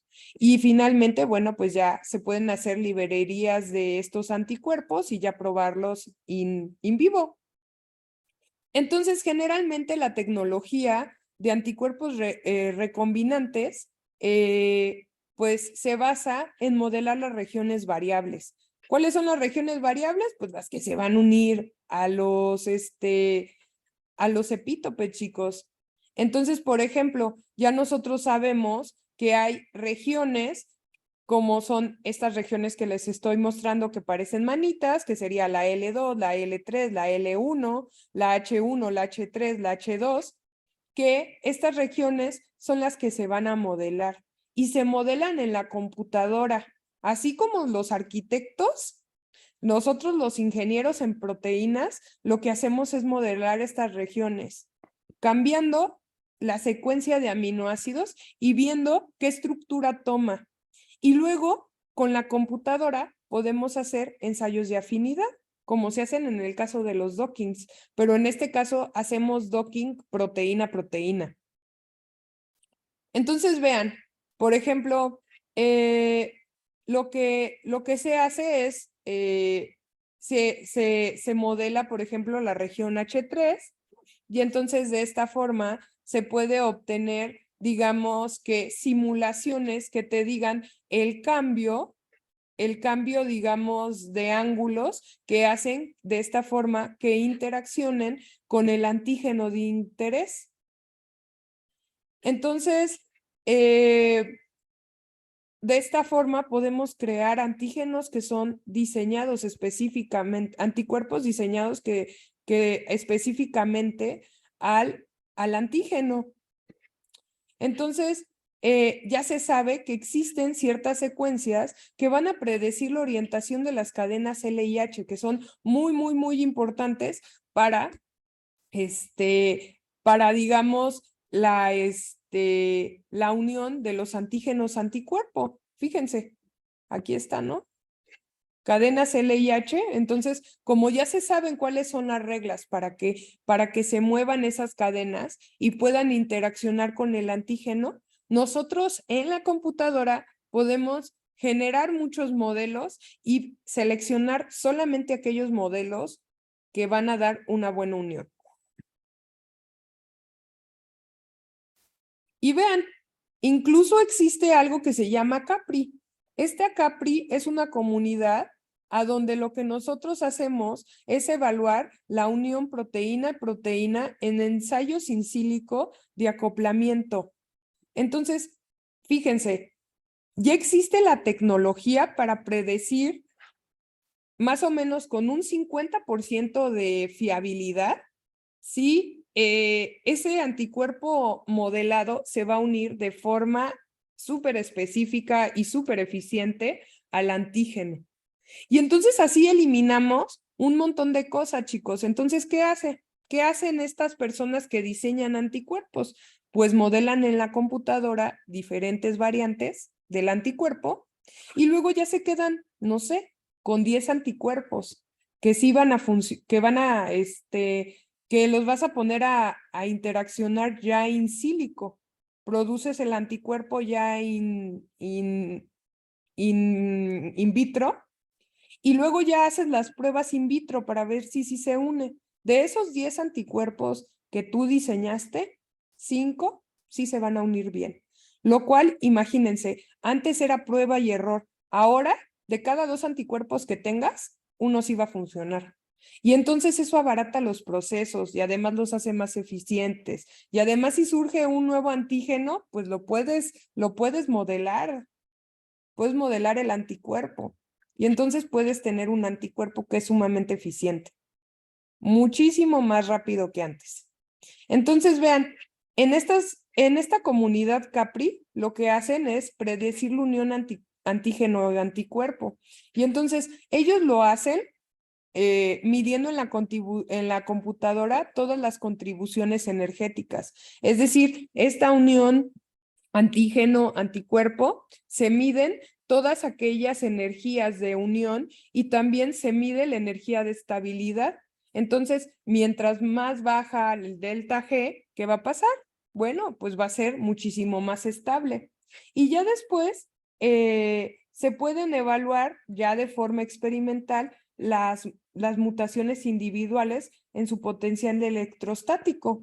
Y entonces aquí, por ejemplo, ya se hace la prueba con los diferentes anticuerpos diseñados y se evalúa cuál es el que interacciona de una forma muchísimo más eficiente. Y de esta forma, pues ese se puede utilizar como fármaco. Entonces, vean, aquí, por ejemplo, yo les muestro cómo se trasplantaron sitios específicos de unión. Entonces, bueno, nosotros tenemos esta proteína, tenemos nosotros también la estructura cristalográfica de un anticuerpo que va a unirse a esta región. Y entonces lo que nosotros hicimos es a esta proteína ponerle esta región del anticuerpo y ver si se pegaba. Y al final lo que se obtuvo es que esta proteína sí tenía una región de unión. Entonces, ustedes ¿recuerdan cuando vimos terapia génica y que vimos que parte de la terapia génica era como a la célula agregarle digamos, un receptor o más bien fusionarle a una proteína que es un receptor de los leucocitos, un sitio que se va a unir específicamente antígenos del tumor? ¿Recuerdan esta terapia génica que era carísima? ¿Cómo creen que se diseñó? De esta forma, niños. De esta forma se diseñó esa terapia génica. Entonces, el entender cómo es que se crean estos anticuerpos, pues nos abre mucho el horizonte. O sea, no siempre tienes que estar haciendo cosas relacionadas con ingeniería de proteínas. Por ejemplo, puedes aplicarla en otras disciplinas como la terapia génica o incluso, pues, generar, pues, no sé, métodos diagnósticos más sofisticados. Entonces, esta tecnología de anticuerpos es altamente aplicable. Entonces, vean, se han hecho incluso estudios a donde se sabe cuál es la preferencia de aminoácidos para el parátope. ¿Qué es el parátope? Es esta región del anticuerpo que se une al epítope. Entonces, vean, por ejemplo, se prefiere o es muchísimo más común que tengamos estos aminoácidos que son alifáticos y que también son aromáticos, niños. ¿Cómo cuáles? Bueno, pues como la fenilalanina, como el triptofano, la tirosina. También hay serinas, treoninas, argininas, tenemos también asparginas. Entonces, tenemos sí, asparginas. Entonces, ya se sabe qué aminoácidos podemos poner justamente en el sitio que va digamos, a interaccionar con el antígeno. ¿Que cuál sería? Serían estas regiones L1, L3, L2, H1, H3, H2, con lo cual vamos a generar que haya una mejor unión al antígeno. Entonces, vean, hoy en día también se han diseñado anticuerpos de novo. ¿Qué quiere decir anticuerpos de novo, chicos? Pues anticuerpos que no existen en la naturaleza. ¿Y esto para qué serviría? Bueno, pues para poder, digamos, diseñar anticuerpos específicos para antígenos especiales, ¿no? Que son difíciles de producir. Entonces, vean, primero se tiene que definir cuál es a qué se va a unir, ¿no? Después de eso tenemos que identificar el epítope, después de eso tenemos que iniciar, digamos que determinar cuál va a ser la posición del antígeno y después de eso tenemos que, pues, hacer un mapeo de las posiciones. Después de eso, pues, tenemos que hacer un scoring a donde vemos, vamos a refinar la posición y después, bueno, ya podemos hacer la maduración y humanización del anticuerpo y finalmente, bueno, nos vamos a quedar con el que tenga mejor score. Entonces, vean, chicos, ya se pueden diseñar anticuerpos de novo, lo cual es sumamente sorprendente para mí. ¿Qué opinan al respecto de todo lo que hemos visto esta clase? ¿Tienen dudas? ¿Tienen comentarios? De mi parte no, y la verdad es que yo No no los soy escucho.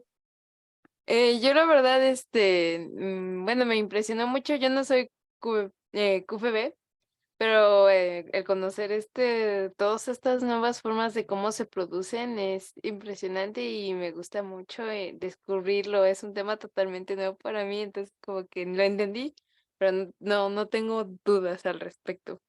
Muy, muy bien. Pues sí, justamente este curso, ¿para qué trata, chicos? Para que yo plante en su mente la curiosidad y entonces digan, ay, quiero seguir estudiando esto y quiero ver qué puedo hacer, ¿no? A ver, Alma dice, esta terapia, bueno, sí. Entonces, este curso simplemente fue para enseñarles cuántas aplicaciones biotecnológicas se pueden utilizar en el campo de la salud. Pero de diseño de anticuerpos, bueno, tiene muchas aplicaciones, más allá del campo médico.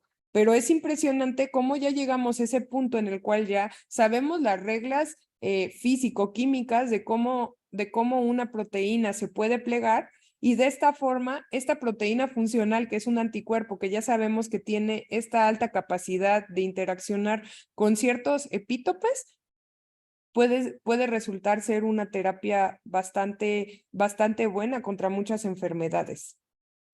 Oye, doctora, Entonces, bueno, ay, perdón. perdón.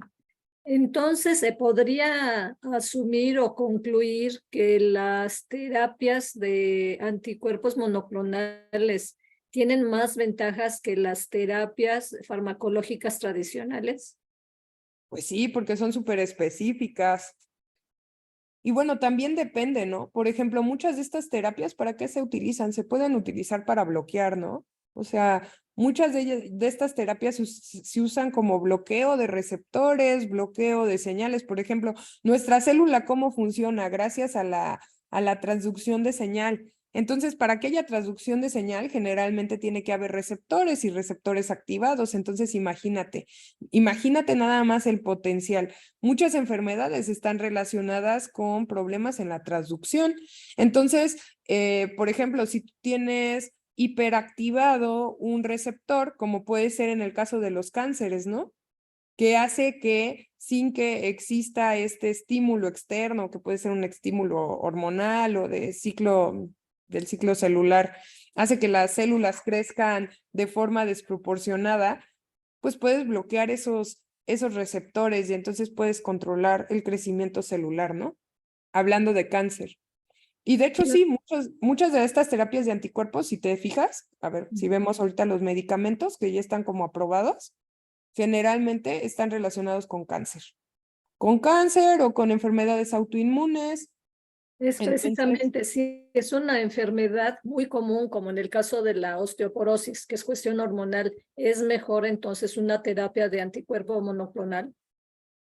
no sé si haya terapia de anticuerpos para la osteoporosis. No lo sé, te mentiría, Silvia.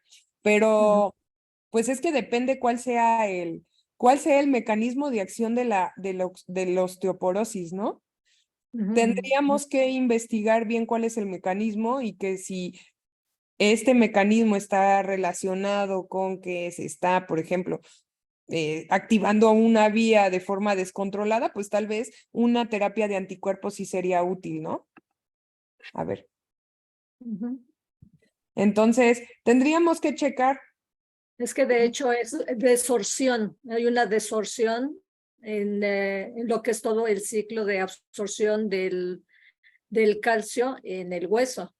Entonces, cuando hay un intercambio, hay una modificación en las, hormonalmente hablando, hay un desbalance ya de la cantidad de estrógenos que permiten que haya una absorción o se renueve el hueso, empieza a haber la osteopenia y después la osteoporosis. Ok, pues sí, posiblemente sí, pero pues también depende de que las farmacéuticas la quieran producir, ¿no?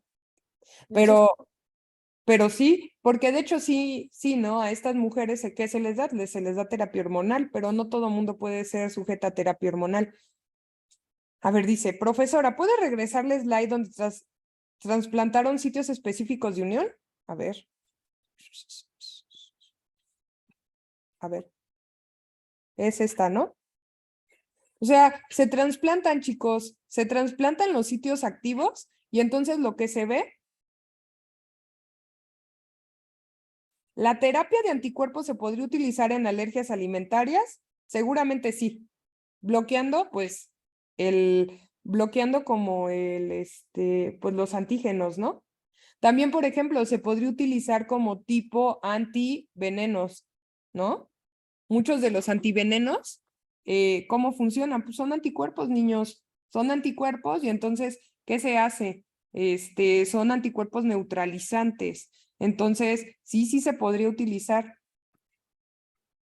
Entonces, vean, aquí, por ejemplo, este es un ensayo donde lo que se ve es la unión, y entonces cuando hay unión va a haber un cambio de potencial. Entonces, cuando hay un cambio de potencial se puede registrar a través del voltaje. Está medio, ahorita ya viendo la cosa está un poquito, está un poquito mal hecha la gráfica porque no me ponen aquí unidades, pero bueno, estas son unas gráficas de potencial eléctrico.